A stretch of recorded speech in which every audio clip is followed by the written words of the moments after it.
We are hearing mixed messages from President Trump and the administration about how long the war with Iran will continue. Yesterday, President Trump told CBS News, quote, "I think the war is very complete, pretty much." He also said the war would be over soon, but not within a week. At today's White House press briefing, Secretary Karoline Leavitt attempted to clarify the timeline. Moving forward, the stated objectives for Operation Epic Fury remain the same. Destroy the terrorist regime's ballistic missiles, raise their Iranian missile industry to the ground, ensure their terrorist proxies can no longer destabilize the region, and ensure that Iran never obtains a nuclear weapon. President Trump remains confident these goals will be accomplished in swift fashion.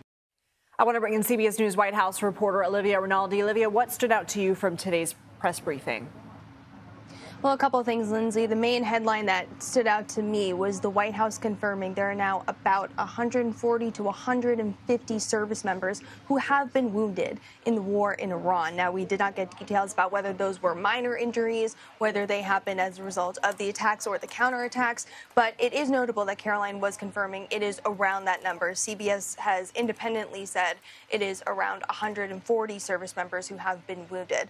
Also of note, Karoline said that the initial timeline for the war was between 4 to 6 weeks for the duration of the operation. But she said today, ultimately, the operation will end when the commander-in-chief determines the military objectives have been met, fully realized, and that Iran is in a position of complete and unconditional surrender. So not necessarily talking about the political objectives, perhaps regime change in Iran, but saying when their military objectives have been met to make sure that Iran does not obtain a nuclear weapon and that their military, Navy, and Air Force have been completely diminished. So quite notable there that they are now leaving the door a little bit open, saying that the initial timeline was 4 to 6 weeks, but now it's really up to when President Trump decides that he is ready for this war to be done.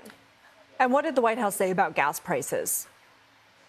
Well, this was extremely notable, I thought, because Karoline mentioned in the briefing that the president and his team are watching the price of oil very closely, and all options remain on the table for how the president might make sure that the Strait of Hormuz remains open. That's where a good significant bit of the world's oil flows through on those shipping containers. She said they are continuing all options and would perhaps think about maybe some military cover for these ships. I want to note that before this briefing happened, there was a tweet that the Secretary of Energy, Chris Wright, put out that caught attention here in Washington, but also on Wall Street. He had said that the U.S. Navy was assisting ships in the Strait. Now, after he tweeted that, the price of oil dropped to about $77 a barrel.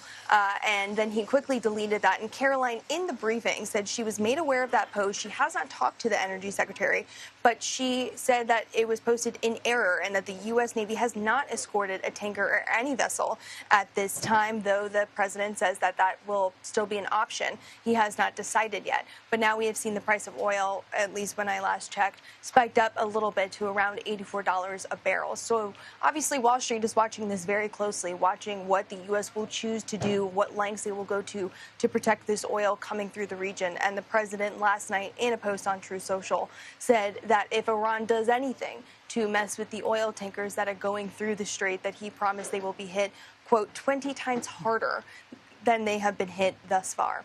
Lindsay. Olivia Rinaldi, thank you.